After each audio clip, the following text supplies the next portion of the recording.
with her. So when it comes time to do the study in the afternoon, Yogi Bhajan is sitting on the bed, and all of the acolytes are around him, and we take out all our equipment, and we're ready to conduct and measure, his meditative and yogic abilities. And he says, no, you cannot do me. My brain frequency, it will melt your machinery. And he asks Premka, to sit next to him. And he says, she will do, you study her brain. And so I already, again, being a Bostonian, go, okay, this is a weird hustle. Like, we're supposed to study this guy. We come all the way out from the East Coast, we move out to the West Coast, and he's not going to let us study him. We're going to study the student.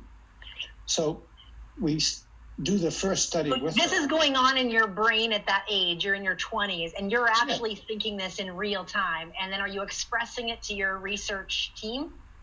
Well, in the moment, I wasn't. But when he left that day with his entourage, I had this huge kind of almost falling out conversation with the other people on the research team that were Kundalini yogis, whereas the ones that weren't, they were more on my side.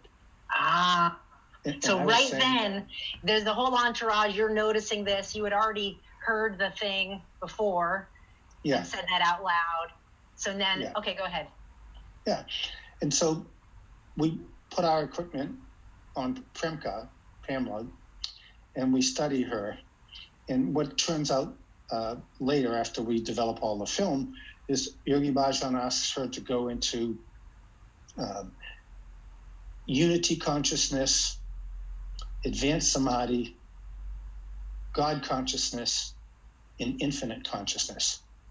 And so to make a long research conversation palatable for the listeners, in brief, the illuminations or the emanations from her fingertips on the Kirlian photography film in each of those states of consciousness had a progressive amount of illumination and a progressive series of increased yellow, gold, and eventually all white, which told us as researchers that she actually was in unitive consciousness.